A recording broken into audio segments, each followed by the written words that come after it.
सभी को नमस्कार। राजकीय कृषि विद्यालय में आप सभी का स्वागत है और ये विषय है प्राकृतिक खेती का। जब विषय प्रकृति की बात करते हैं तो प्रकृति की एक व्यवस्था है, वेदों में लिखा है जीवे जीवाहार। यहाँ केवल जड़ जगत है और चेतन जगत है। दो प्रकार की इकाइयाँ हैं, जड़ जगत और चेतन जगत। जड़ का मतलब होता है पंचमहाभूत, धरती, पानी, हवा, आकाश, अग्नि। चेतन का मतलब होता है वनस्पतियां और जीव। चेतन इकाइयों में दो प्रकार की चीजें हैं, एक वनस्पति जगत है, एक जीव जगत है। वनस्पति जगत जीव जगत के मरने का इंतजार करता है। जब जीव जगत मर जाता है तो वनस्पतियां उसका भोजन कर लेती हैं और फिर फल और हरियाली दे देती है। जीव जगत इन वनस्पतियों को खाता है। देखा जाए तो वनस्पतियां, ये जो वनस्पतियां, इनको मैं माँ पार्वती कहता हूं, ये किसी का शिकार नहीं करती। माँ कभी अपने बच्चे को मार के नहीं खाती। बच्चों की फितरत है जो वनस्पतियों पर डिपेंड हैं, उनमें बहुत सारे लोग, बहुत सारे जीव वनस्पतियों का कत्ल करते, उसको खाते हैं, जिंदा वनस्पतियों को खाते हैं। ठीक है ना? तो वनस्पतियां हमको खाती, हम वनस्पतियों को खाते हैं, सीधी सीधी बात है। कुछ जीव मांसाहारी हैं, तो जो जीव मांसाहारी हैं वो भी उसी का मांस खाए हैं जिसने वनस्पतियां खाई हैं।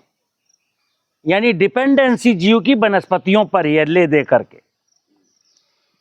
तो प्राकृतिक खेती का मतलब है कि प्रकृति में एक ऐसी व्यवस्था है कि एक चैन बनी हुई है। अभी बांडवी ने, शुभम ने जो अंदर क्लासरूम में बताया कि जो गोबर है, जो फसलों के अवशेष हैं, ये वनस्पतियों के अवशेष हैं और वनस्पतियां इसको नहीं खाएंगी। तो कई बार किसान क्या करता है, कहता है साहब मैंने तो गोबर डाला अपने खेत में, तो आप लाख गोबर डालो, आपकी गेहूं की फसल, चने की फसल, टमाटर की फसल है, अमरूद का बगीचा, वो गोबर नहीं खाएगा। किसी ने कहा साहब हमने तो बाग बगीचों की पत्तियां भी डाली हैं, वो भी फसल नहीं खाएगी। मैंने बोला जीवे जीवाहार, जीव ही जीव का भोजन है और फसलों का भोजन ये गोबर नहीं है, एक चैन है। जैसे एक आदमी कहता है साहब इस बार मैंने अपने खेत में 3 कुंटल सरसों की खली डाली। हमने कहा बहुत बहादुर है आप, किसने आपको बताया कि खली डालो? तो क्या कहता है कि साहब मैंने सोशल मीडिया में एक वीडियो देखी थी कि खली डालने से जो है पैदावार बढ़ती है। तो मैंने कहा मित्र, प्राकृतिक खेती का मतलब प्रकृति की व्यवस्था को समझो। ये खली आपकी गाय की, भैंस का भोजन था। ये खली जो 3 कुंटल डाले हो, अपनी भैंस को, गाय को खिलाते, गाय गोबर करती, वो खेत में ले जाते, फिर ये जो गोबर है इसको केंचुआ, गुबरैला खाते और जो उनका निकाला हुआ मल है उसको सूक्ष्म जीव खाते, और जब सूक्ष्म जीव मरते तो उसको फसल खाती। इसका नाम है प्राकृतिक खेती।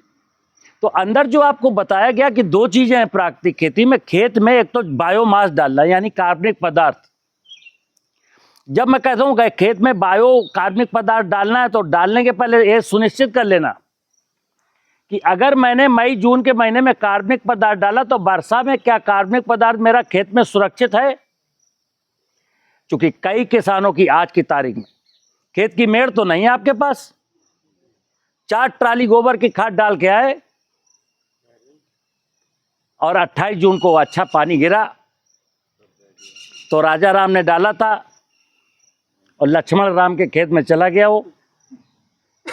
अब हमने बताया था कार्बनिक पदार्थ डालो, गोबर की खाद डालो, तो अगली साल आप हमसे मिले और शिकायत कर रहे हैं कि साहब आपके कहने से मैंने 4 ट्राली गोबर की खाद डाली थी, फिर भी हमारे पैदावार तो बढ़ी नहीं। तो मैं कह रहा हूं जागते रहो, जागते। प्राकृतिक खेती का मतलब है कि आप जाग जाएं। पहले बात सुनना। एक तो मैंने बोला प्राकृतिक खेती का मतलब प्रकृति की व्यवस्था के अनुसार करें। दूसरा, प्राकृतिक खेती का मतलब पूर्ण रूप से आप जागृत हो जाएं। किसके प्रति? ये जो खेती का पूरा जो सिनेरियो है, जो पूरा खेती का सिस्टम, इसको जरा आंखें खोल करके देखो और दिमाग को पैना करो कि है क्या। मैंने कहा जीवामृत डालो। अभी क्लास में एक सज्जन क्या बोले कि फसल पे स्प्रे कर दें, तो जीवामृत जंगल की मिट्टी के लाए गए सूक्ष्म जीवाणुओं का संवर्धन है। और ये आपकी कभी आज के ठीक 50 साल पहले आपके खेत में हुआ करते थे, तब जीवामृत लाने की जरूरत नहीं थी।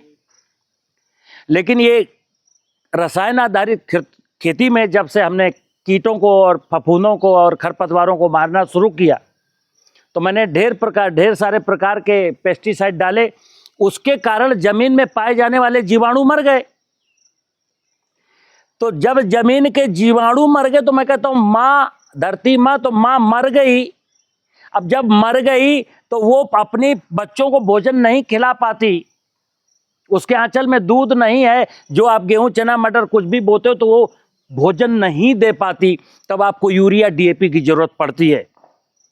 वो इतनी अस्वस्थ हो गई कि फसलों में रोग लग जाता, वो ठीक नहीं कर पाती, तब आपको फंजीसाइड देना पड़ता है। ये क्या शुरू कर दिया, माँ का इलाज कराने की बजाय और बीमार करने लगे।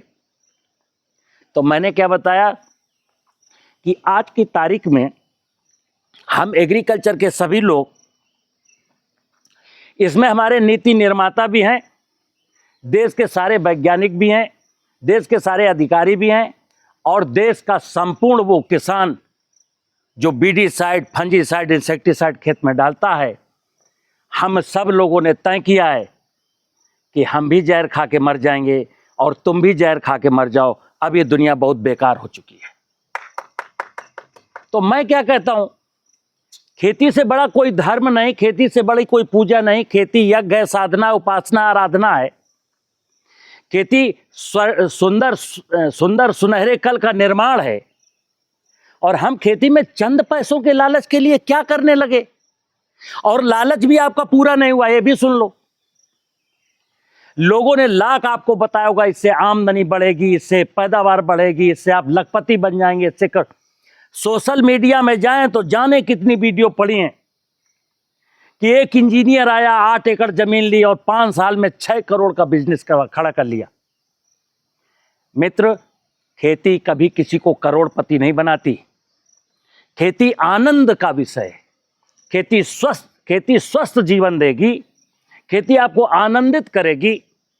खेती परमात्मा की, भगवान की पूजा है।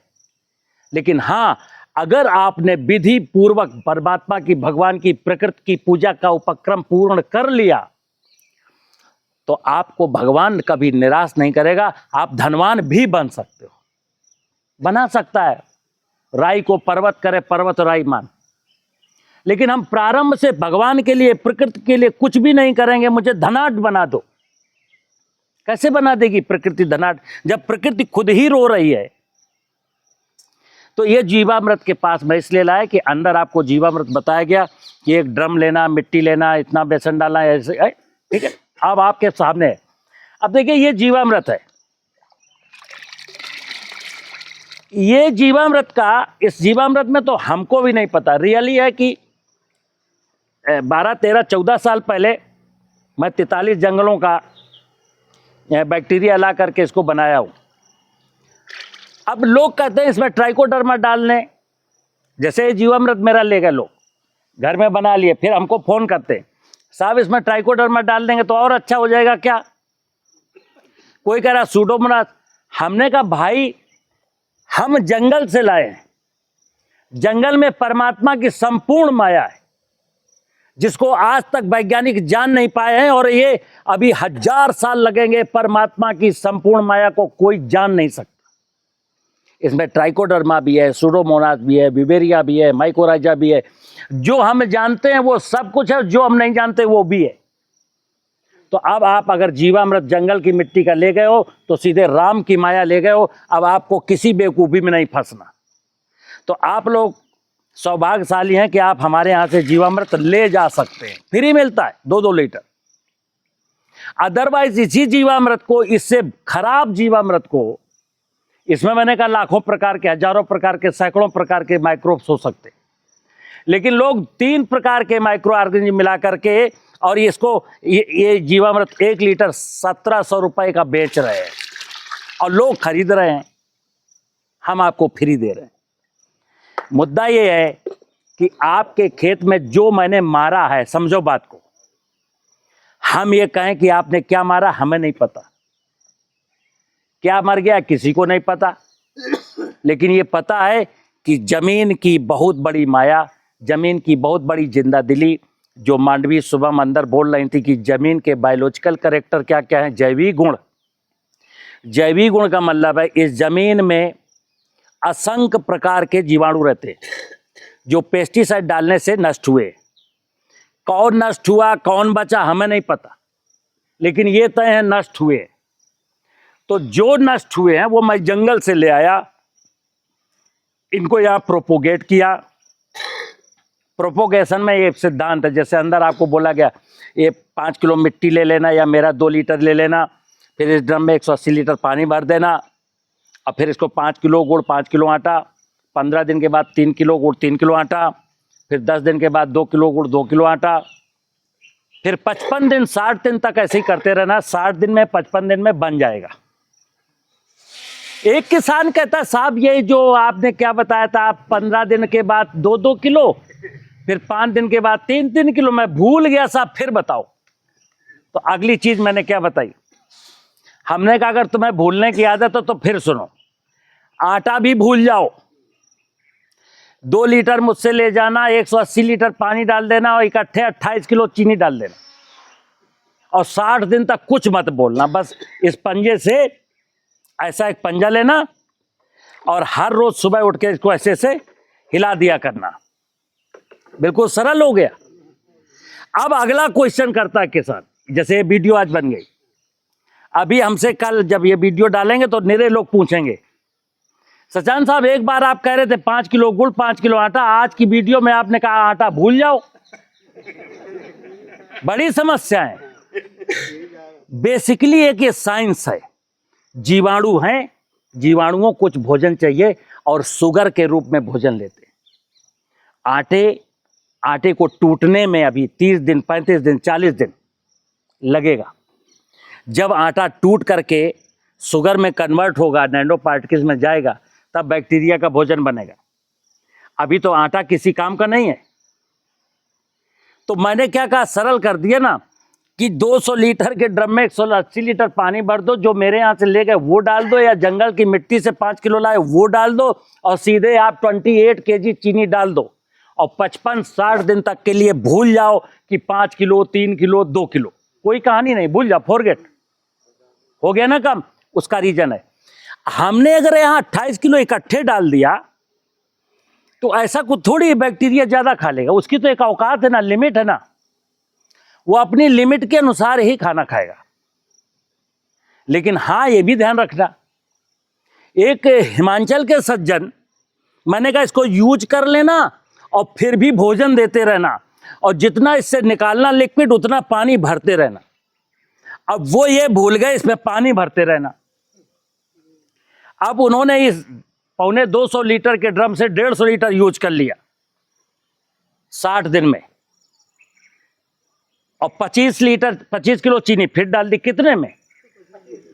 25 लीटर लिक्विड बचा, 25 लीटर चीनी डाल दी। फिर हमको फोन कर रहे हैं कि सचान साहब वो हमने आपकी बताए, जैसे आपने बताया था वैसे ही मैंने यूज कर लिया, और आपने कहा था 2 महीने के बाद फिर भोजन दे देना, तो हमने 25 किलो चीनी फिर डाल दिया है। हमने कहा पानी भरा था? नहीं, बोले पानी अभी नहीं भरा था। हमने कहा मटेरियल कितना बचा? बोले 20-25 किलो रहा होगा। हमने कहा सब मर गए। बोले मर कैसे सकते हैं, आप तो कहते हो चीनी दी जाती है।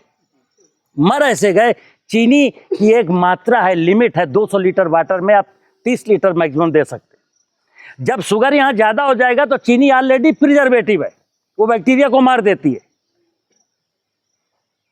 बात समझ गए ना? तो जैसे आप इस ड्रम में किसी ने 100 लीटर बनाया, बोले बाबूजी हमार तो 12 महीना दरो रही, तो हम इकट्ठे 70 क्विंटल चीनी 70 किलो चीनी डाल दें। बहुत बढ़िया बात समझ रहे ना?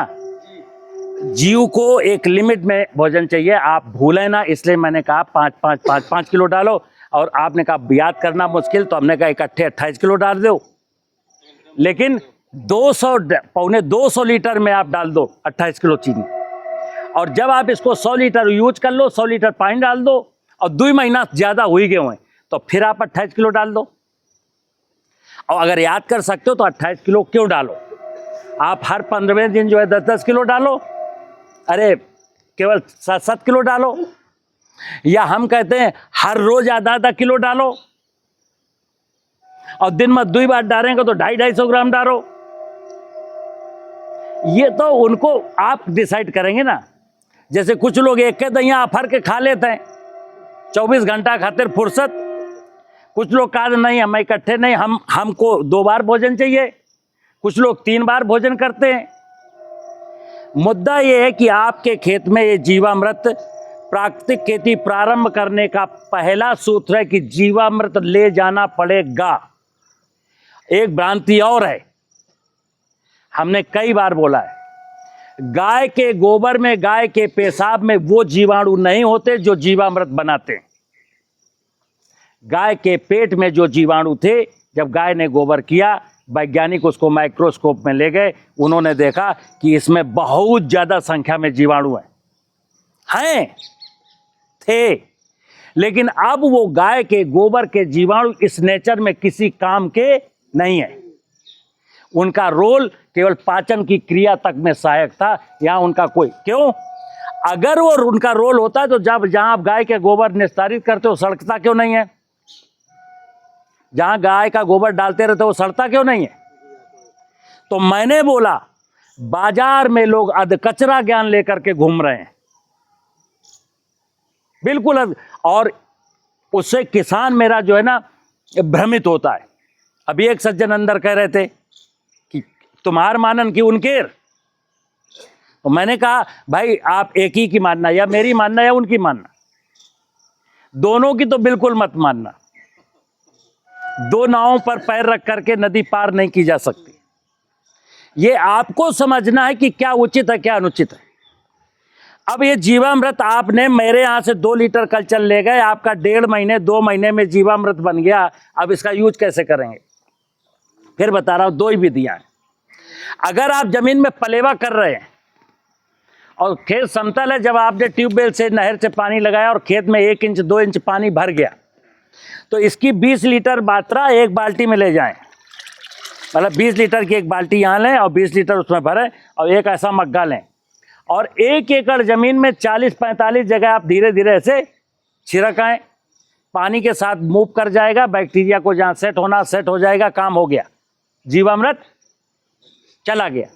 अगर पानी नहीं भरा है, खेत में स्लोप है, पानी भरते हैं तो भर नहीं पाता, तो क्या करेंगे, जब ओट आ जाए, कोई फसल बोने जा रहे हो, ओट आ जाए, ओट के पहले जब ट्रैक्टर ले जा रहे हो, तो तब क्या करेंगे, ये 20 लीटर जीवामृत ड्रम से निकाला, 100 किलो सूखे हुए गोबर को लिया, उसमें 20 लीटर ये जीवामृत डाला, गोबर को ठीक से फावड़े से मिला लिया और खेत में बिखेरा, पीछे से ट्रैक्टर से जुताई कर दी, बैक्टीरिया नीचे चला गया।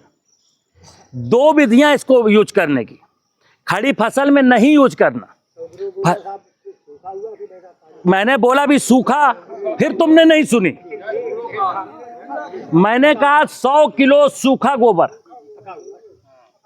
अब आगे सुनना, हमने जीवामृत को कैसे बनाना है, मिट्टी ला करके या यहां से ले जा करके कैसे भोजन डालना है ये बता दिया, कैसे प्रयोग करना है बता दिया, क्या काम करेगा।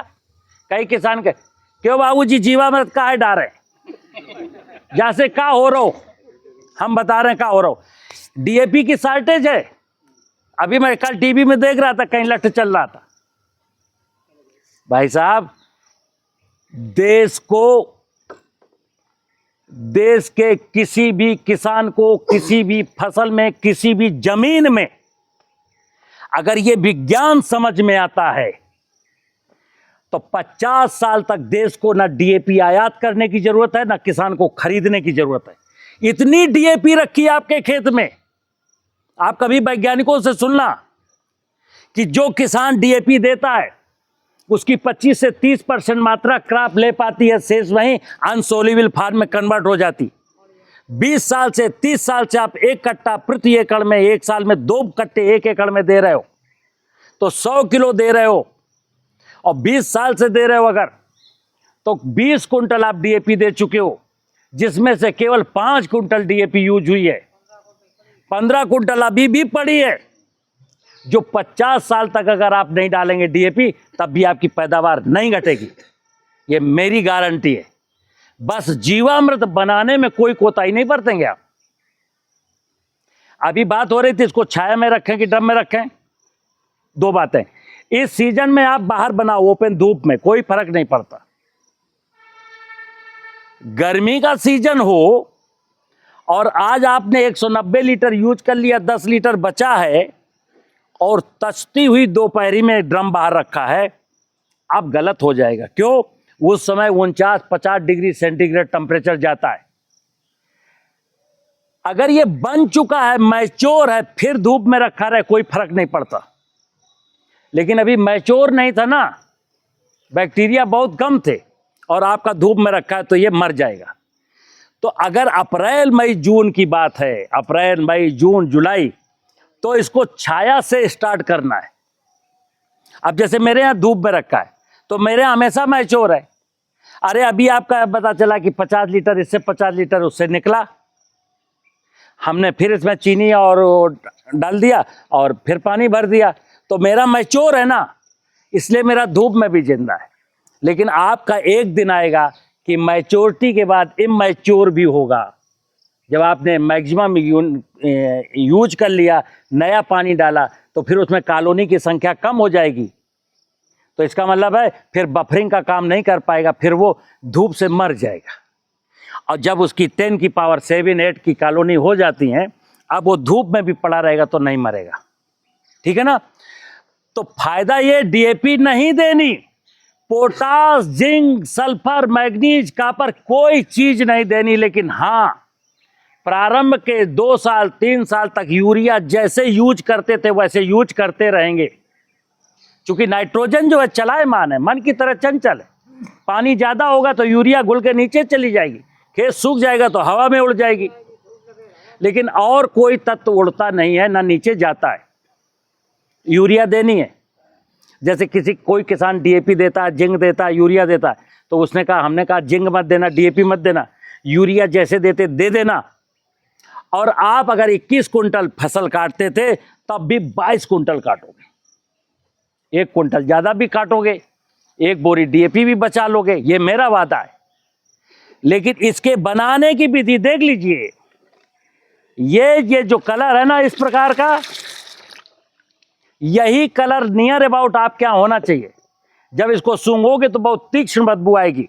हाथ इसमें डाल दोगे, साबुन से 3 बार धुलोगे तो भी बदबू नहीं जाएगी। सिंपल सी बात है। अब ये जीवामृत आपने डाल दिया, इसके फायदे भी समझ लिए। दूसरा, उस लड़की ने बताया, मांडवी ने अंदर, कि ये मत भूलना कि जीवामृत, अब तो साहब हम जीवामृत डाल रहे 3 साल से, लेकिन कार्बनिक पदार्थ कुछ भी नहीं डाला है, तो ये जीवाणु करेगा क्या? ये तो रसोइयाँ है ना, किचन में सामान आपके होगा तभी भोजन बनाएगा। इसके पास अपने पास ना नाइट्रोजन है, ना फास्फोरस है, ना जिंक है, कुछ नहीं। आपको खेत में कार्बनिक पदार्थ डालने पड़ेंगे और ये जीवाणु है। आप निश्चिंत होकर सो जाना, चाहे जो फसल बो देना, जमीन आपकी किसी भी फसल को पूरे पोषक तत्व उपलब्ध कराएगी, आपको बाजार जाना ही नहीं। दूसरा, इस जीवाणु में ऐसे भी लाभदायक जीवाणु हैं जो सॉइल में पड़े हुए निगेटिव पैथोजन को, जो बीमारी फैलाते, आलू में झुलसा लगता है, टमाटर भिंडी में डालते रहो दवा, तो आपकी फसल में भूमि जनित बीमारी नहीं आएगी। अगर 1 महीना पहले फसल बोने के ये जीवामृत आपके खेत में जा चुका है तो सब्जी वाले किसान ध्यान से धुन लें, उनके खेत में भूमि जनित कोई भी बीमारी लगेगी ही नहीं। देश में बहुत सारे लोग निमेटोड से परेशान हैं और निमेटोड्स का कोई इलाज किसी वैज्ञानिक के पास नहीं। मैं फिर कहता हूं, जहां निमेटोड्स की प्रॉब्लम है 2 महीना खेत में फसल ड्रॉप कर दो, क्योंकि निमेटोड्स वहीं होता है जहां कंटिन्यू फार्मिंग की जाती है, कंटिन्यू खेत में पानी रहता है। तो एक तो 2 महीने का सॉइल को ब्रेक दे दो और ये जीवामृत डाल दो, निमेटोड्स जड़ से खत्म हो जाएगा। प्रकृति में ऐसी सारी व्यवस्था है। प्राकृतिक खेती मतलब प्रकृति को सजा दो, प्राकृतिक खेती हो गई। और जीवामृत में क्या जीवाणु थे, प्रकृति के थे, इसमें कोई नई बात को थोड़ी है। मैं जंगल से मिट्टी लाके, हमने इसमें कोई लेंस को थोड़ी लगाया ना, यहाँ कोई चश्मा लगाया ना, मैंने यहाँ कोई क्रिया की। सिंपल सी कहानी है, जीवाणु लाए थे, उनको भोजन दे दिया, खुद बढ़ गए। इसमें मेरी कौन सी आर्ट है? और इसको मैं कैसे बेचूं, क्यों बेचूं? ये प्रकृति की है, भगवान को बेचा नहीं जा सकता। ये भगवान की माया है ना, इसमें किसी का कॉपीराइट है। तो आप लोग, मुझे उम्मीद है आप लोग समझ गए होंगे और आप हमसे जुड़े रहिए। और मैं वादा करता हूं, अगर जो भी व्यक्ति प्राकृतिक खेती करना चाहेगा उसकी प्राकृतिक खेती समझ लो, आप अगर चाहोगे तो प्राकृतिक खेती होनी शुरू हो गई। और जो चाहेगा ही नहीं उसके लिए हम क्या कर सकते हैं? नमस्कार।